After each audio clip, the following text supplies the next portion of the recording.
I'm still recovering from listening to Ron. It's very exciting. I know you don't have this poem, but I wrote it this morning and I just want to read it before I start on these slides. Being older.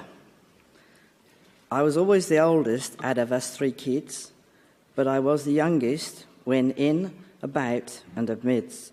As the years went by and even older grew I didn't notice them, just all the other bits. When they talked, their mouths and bodies moved. It seemed they were privy to a dance I could not groove.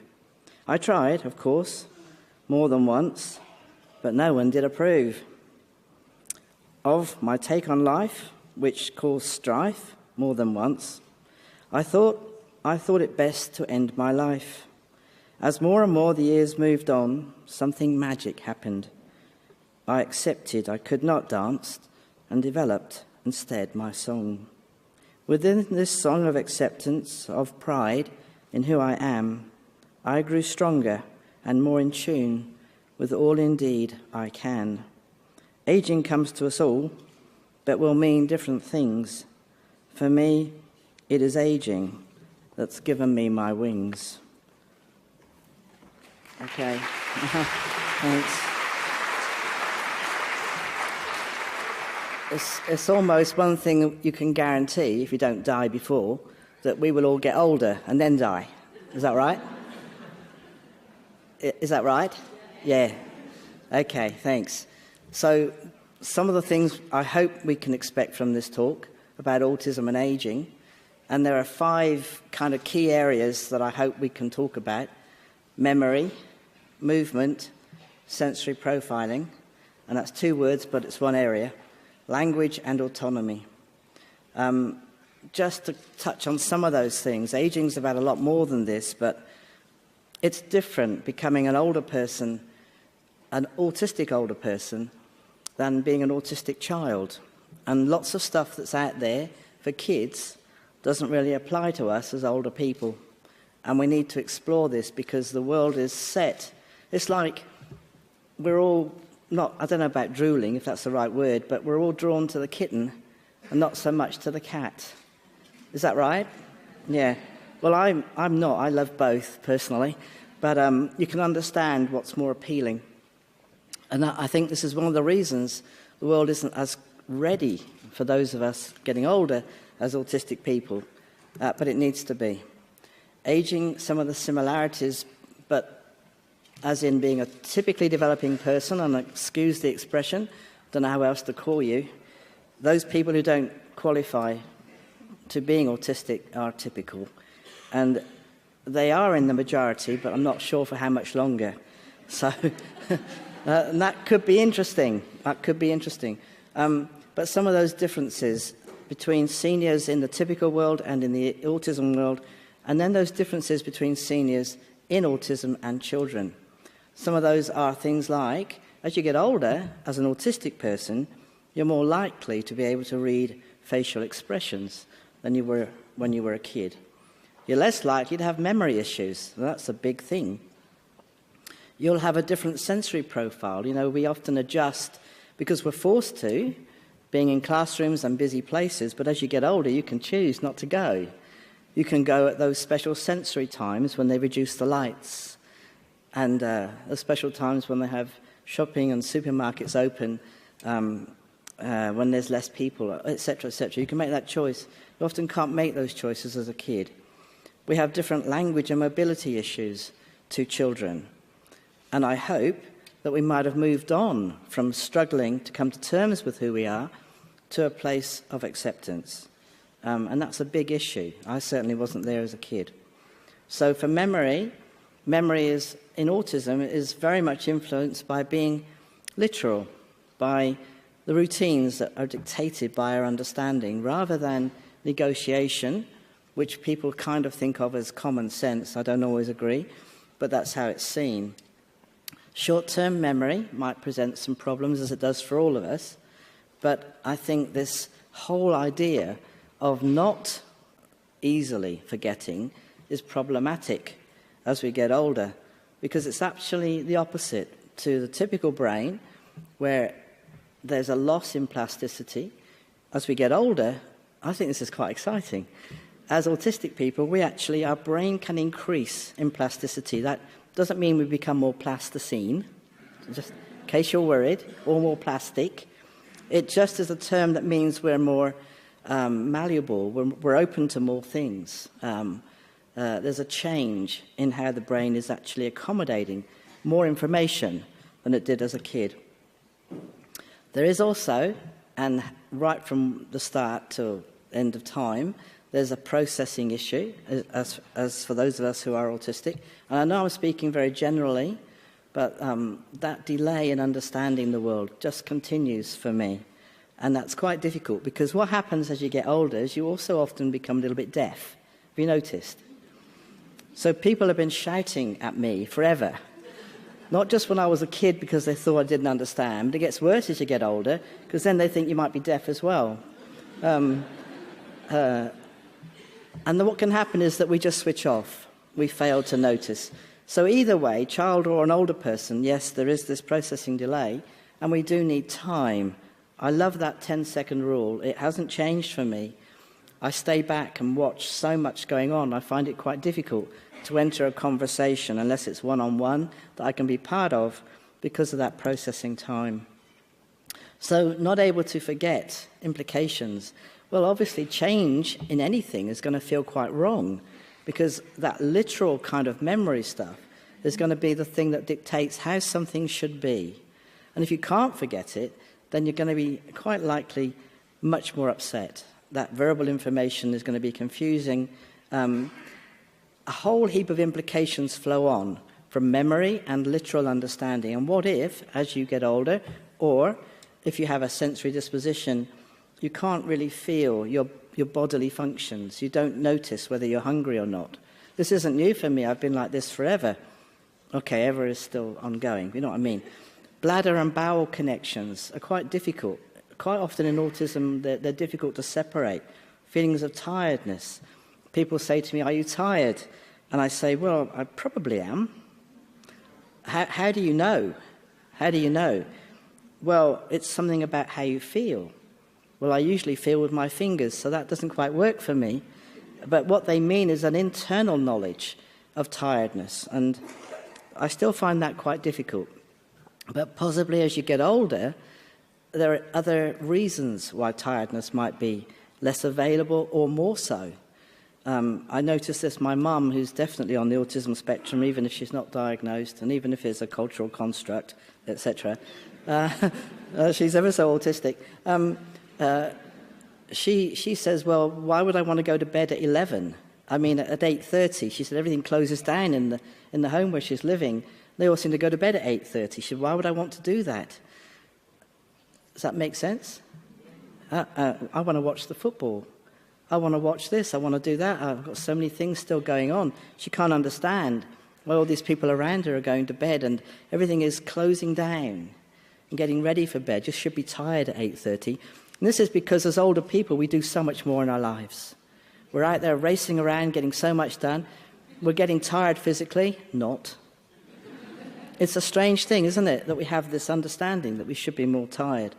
I think we can be more tired. Don't get me wrong, I think we can be, but I don't think it's a foregone conclusion. Object permanence means knowing something exists even when it's out of sight. This is a whole area that people are not paying attention to at all, and it will impact on what we believe, what we understand, and what we think we can do.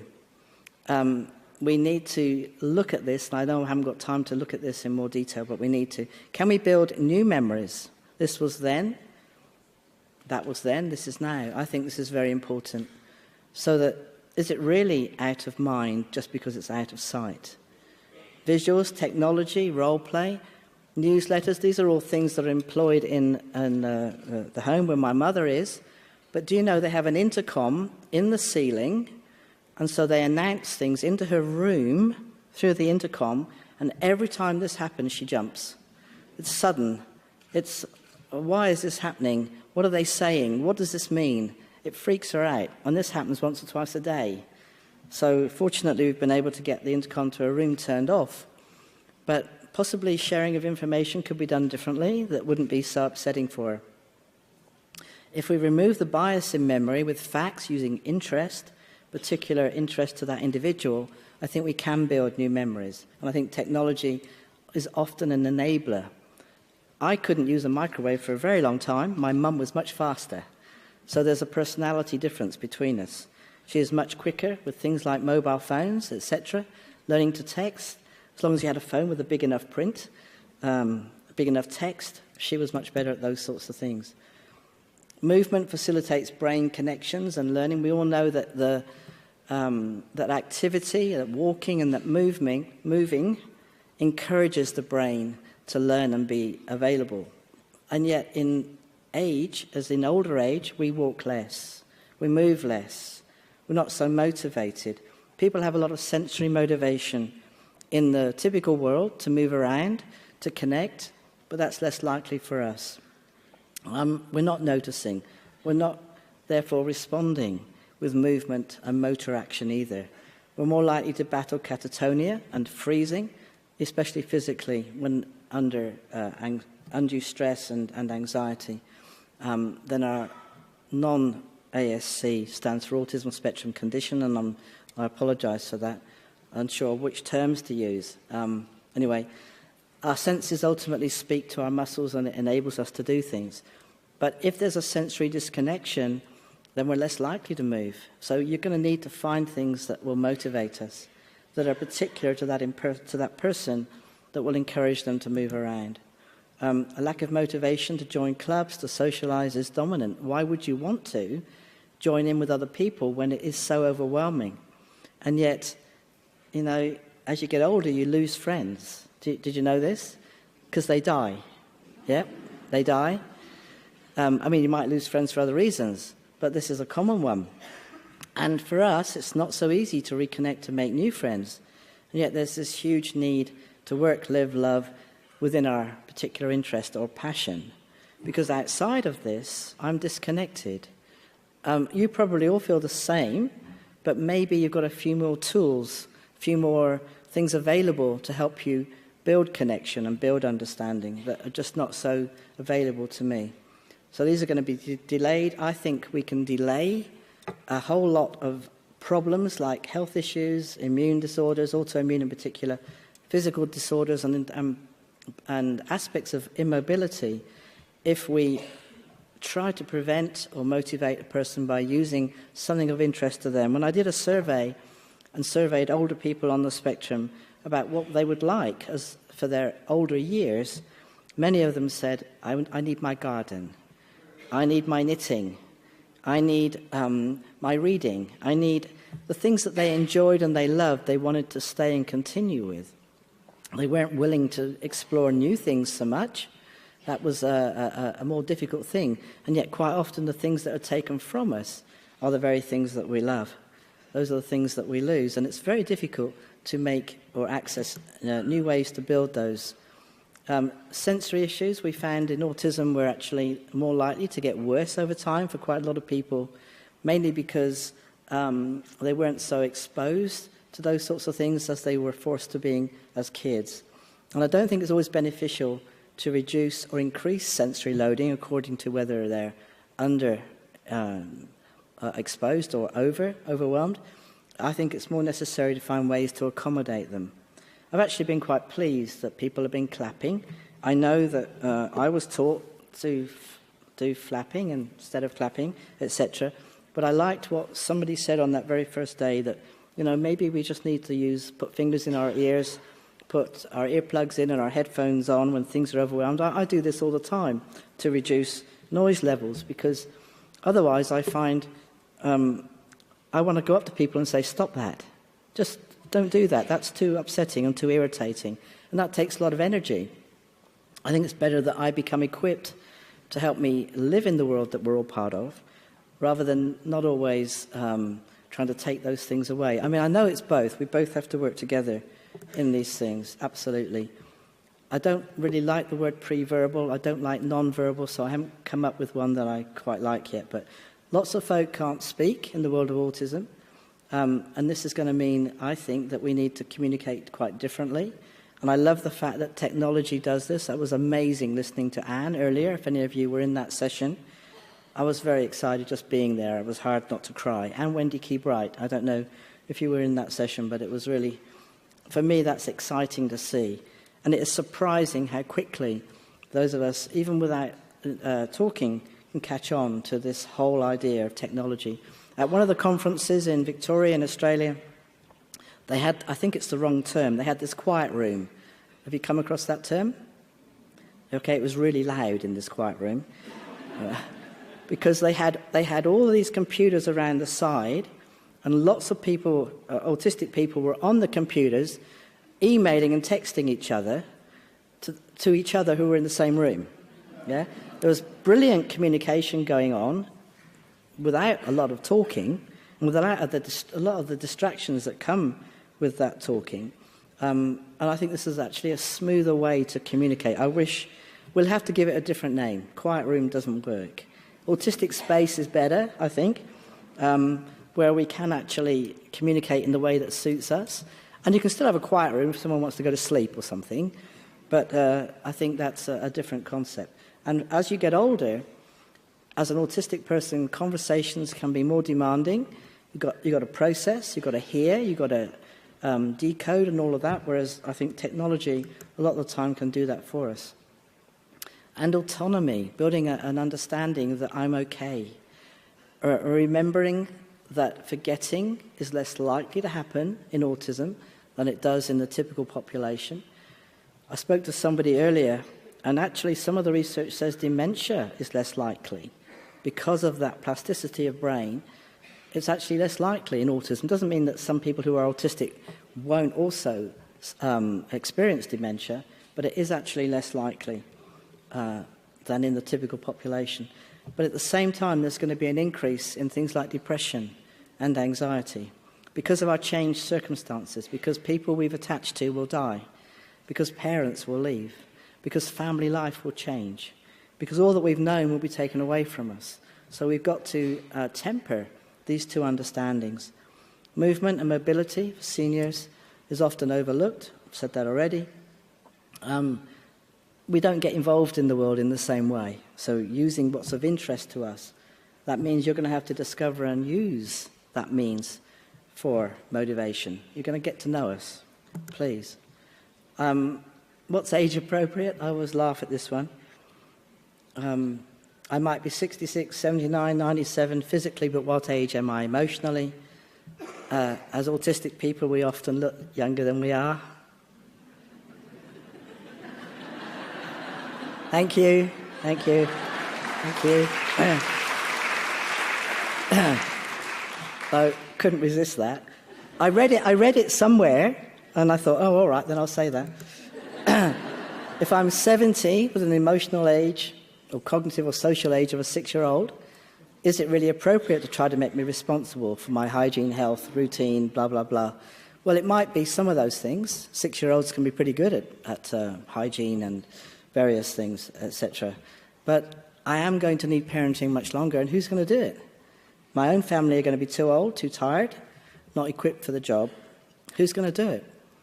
We'll need to be thinking about these things seriously. I mean, this is not just now. This is an ongoing need that started many, many years ago.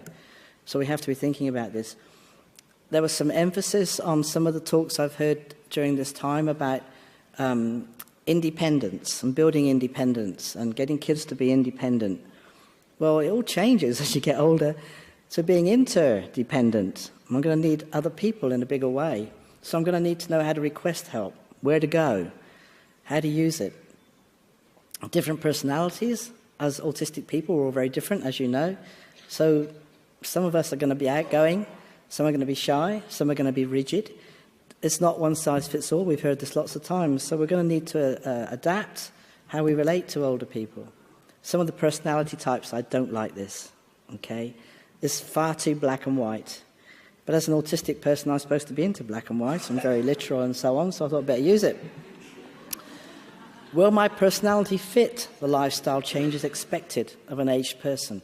I'm constantly asking myself, oh dear, when I just tell you this is the first time I've worn these clothes, ever. Now, I never, usually, well, obviously I broke that today, wear something that I've not worn before. But I'd set this side. This is my Scottish thing for being in Scotland. And my wife said, you can't wear that. It's too short. See? And I said, I don't care. Right?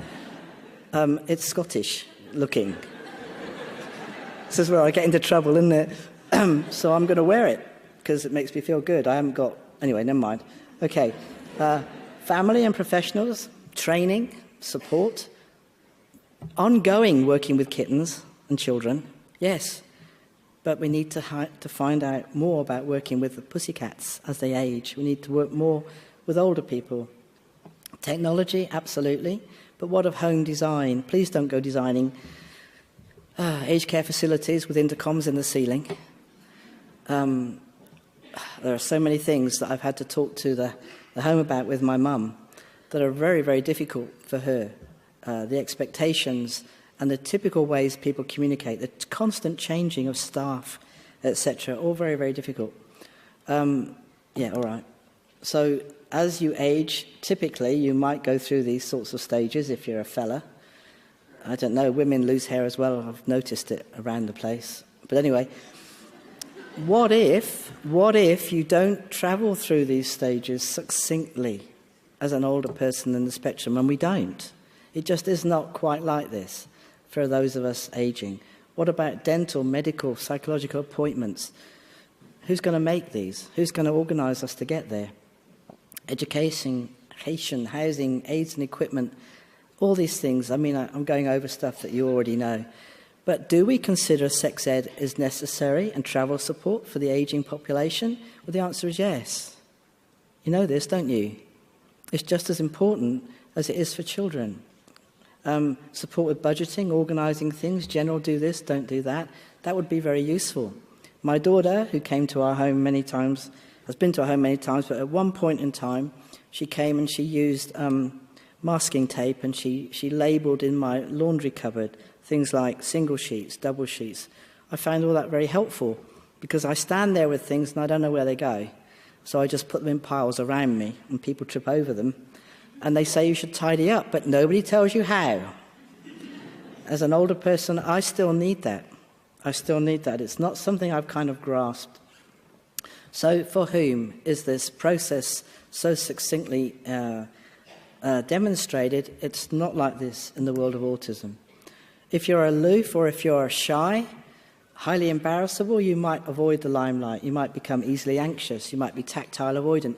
How often do you see somebody take an older person by the arm or put their hand on their shoulder?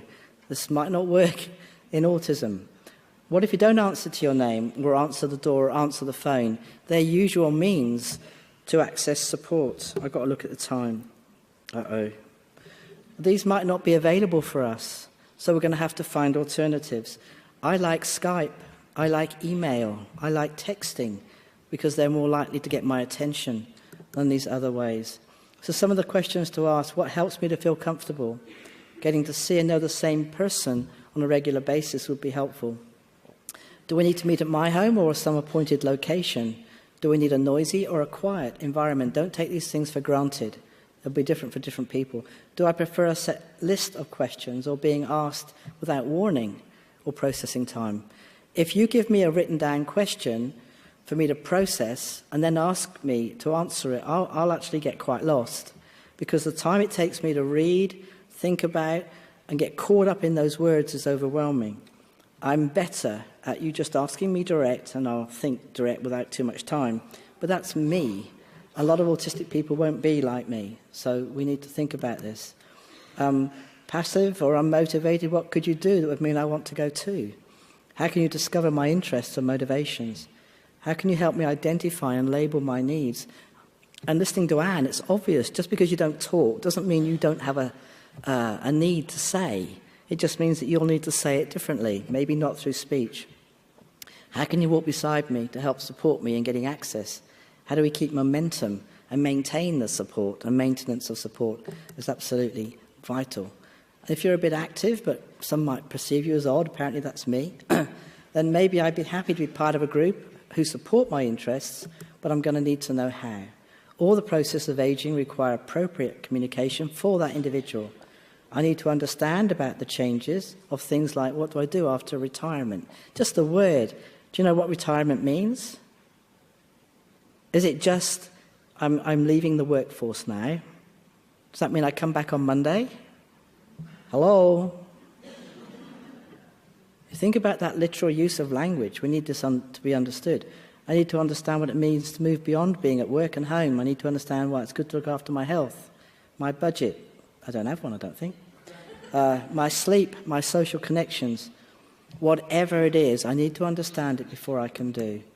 Being unable to speak is not the same as not thinking. We've said this lots of times, and I might need augmented or facilitated communication to help me communicate my needs. People have said to me, when you cannot speak for people on the autism spectrum who are non-verbal, who have an intellectual disability, who are whatever, I can't speak for those who don't have those things. I can only speak for me. They can speak for themselves. We just need to know how to give them access that enables them to speak for themselves. So resources, we want people who will care. We want homes designed for ASD and ageing. We want technology to communicate our dreams, desires, goals and needs, etc., etc., etc.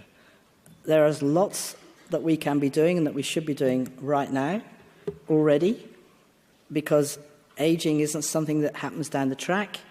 It happens from the minute we're born. Is that right?